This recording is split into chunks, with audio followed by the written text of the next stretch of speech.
I forget who this is from, but they say Jones has looked his best on max protect play action shots with 2 or 3 man routes.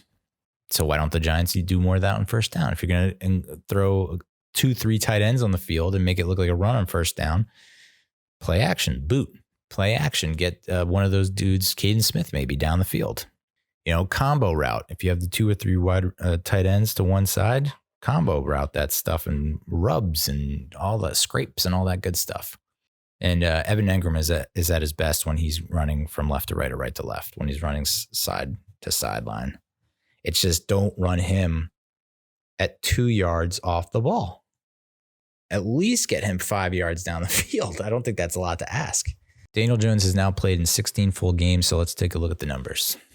His record is 3-13. I don't think you should judge a quarterback by their record, and unfortunately that's the case, but yeah, it's 3-13 his first 16 starts. He's completed around 62% of his passes, thrown for almost 4,000 yards, 26 touchdowns, and 17 interceptions. I mean, if you put that over like the first full season in one season, you saw those numbers, you'd be like, I mean, I accept. I think those are great lines. He's obviously not the problem when you look at the numbers. He's been sacked 52 times, which is the most sacks given up by a team. I guess last year was the most sacks given up by a team was 55. So he's right up there at the top of the list. He has 416 rushing yards and 2 touchdowns, which is something that I don't think a lot of people thought about when we got Jones. And 21 fumbles and he's lost 13. Huge issue.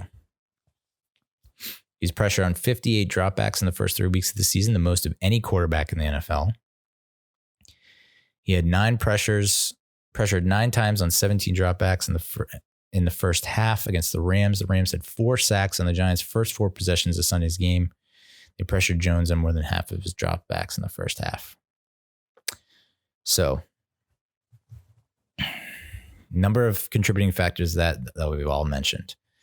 I did take a look at next-gen stats, though, because I find stats very amusing, and they get me, and I get them. Average time to throw for Daniel Jones is 2.79 seconds, which is 26th highest. I think I wrote that wrong, but basically, he's had time to throw. I think there are like 6 other quarterbacks that have had more time to throw than Daniel Jones. So that would indicate that the line is actually doing their job. And it's more of an indictment on Jones and the wide receivers. His intended air yards is 6.9. So it looks like he is throwing considerably down the field. I think there are quarterbacks that throw shorter. And he's 7th in aggressiveness. Aggressiveness tracks the amount of passing attempts a quarterback makes that are into tight coverage, where there is a defender within 1 yard or less of the receiver at the time of the completion or incompletion. Aggressiveness is shown as a percentage of attempts at tight windows over all passing attempts. So 7th in aggressiveness indicates that Jones is taking shots. He's throwing balls that most quarterbacks wouldn't. And so now you have to take a look at the receivers. If he's getting the protection and he's still throwing into tight windows, it's on the wide receivers to get open. And it's also on the play caller, Jason Garrett, to call plays where they can get open instead of these rinky-dink hitches and curls. And the average yard to sticks for Daniel Jones, -2. So he's often throwing short of the sticks. And again, is that a matter of play calling? Is it a matter of wide receivers not getting open? I think that's the case. So here's what I was mentioning earlier with the defenses that Daniel Jones has faced. I'm not even going to put names attached to this. I'm just going to give you numbers. In terms of scoring defenses, he's faced the number 2 scoring defense, number 4, number 7, and number 8. Of course, we contributed to those numbers because we stink, but at the same time, really tough defenses. We're now through 3 or 4 weeks, so they have played other teams, and those other teams haven't been able to score either. In terms of total yards allowed, we've faced the number 1 defense, the number 3 defense, the number 9 defense, and the 14th defense. In terms of passing yards allowed, the 2nd defense, 3rd ranked defense, 10th and 11th. So I know you want to get on Jones. I know the Washington football team just benched Dwayne Haskins, and Haskins has, I think, better numbers than Daniel Jones? Who has Washington faced?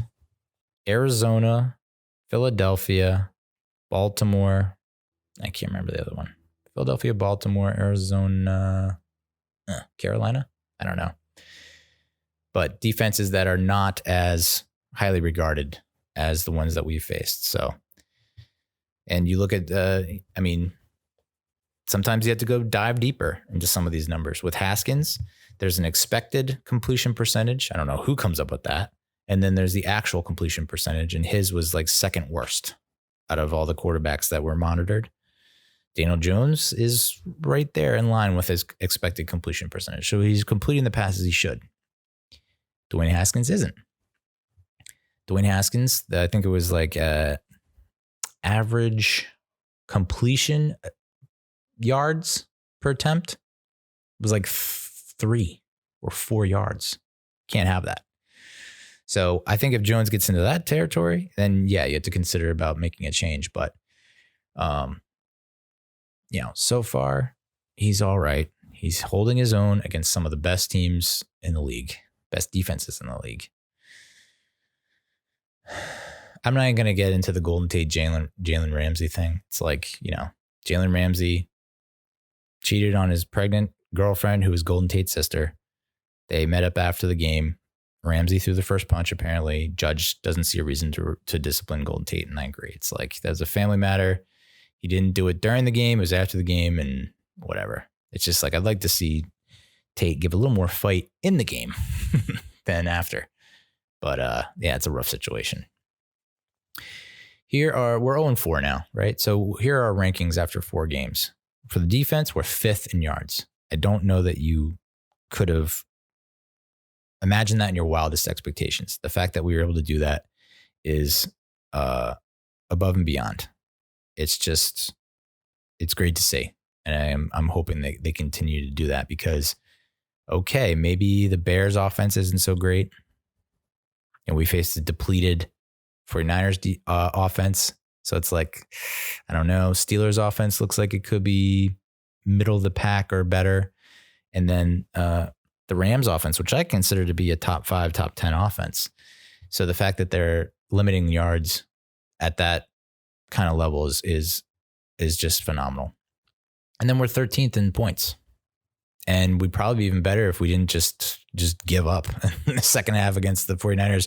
And if we didn't, in our offense, didn't put the defense in really bad situations. I will die on that hill. And then it's our offense, right? 31st in yards, ranked 31st in yards, ranks 32nd dead last in points. Got to score.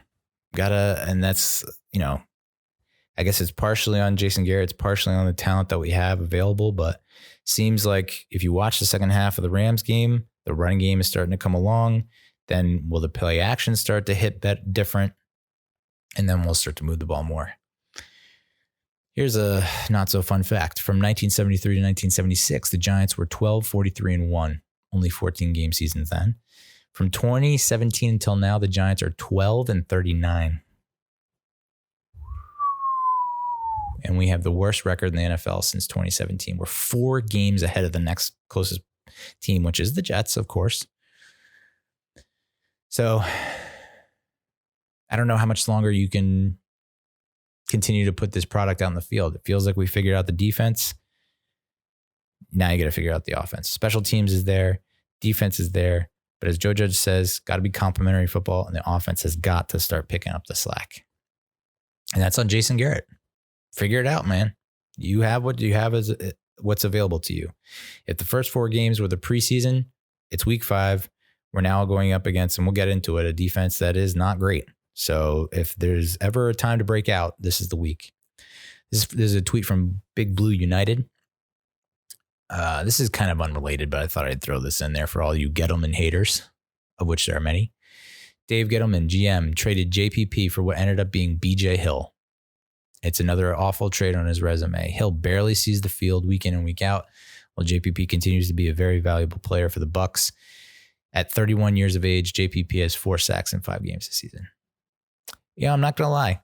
I didn't think that we lost that trade initially. I thought it was a trade that we had to make because we were paying a lot of money to a defensive end who was not performing.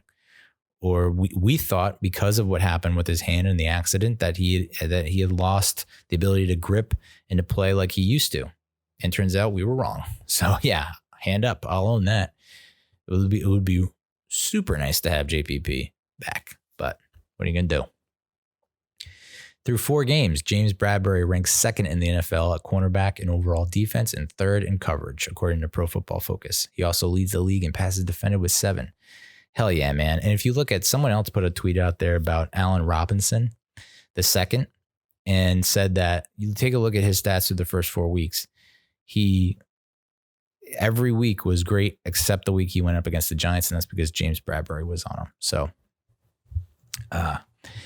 yeah, you can't knock what Gettleman did in terms of James Bradberry and Blake Martinez. Just huge signings that have really paid off.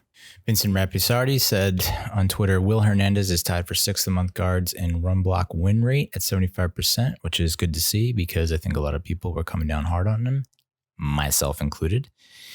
And we absolutely need him to step up. So maybe this is an indication that we should be running more to the left. Don't know why we haven't been, but seems like Andrew Thomas is also a bit better when it comes to run blocking. So let's start to utilize that side of the field. By the way, Cam Fleming, do I get to this at all? Oh, here's another note. Will Hernandez had his best game run blocking since week 16 of 2018, the 69 run block grade yesterday. Here's what I was going to say. Cam Fleming is the highest graded player on the Giants offense against the Rams. Highest graded offensive lineman for the team through 4 games. This is where Pro Football Focus, I gotta ask, what are you doing? Or what are you looking at? I don't know. Because I think if you were to ask fans, survey, we took a poll of 100 Giants fans, and here are the results that we got. If you asked who's the highest graded offensive lineman, Cam Fleming would be 5 out of 5. Well, I don't think anyone would have him as the top.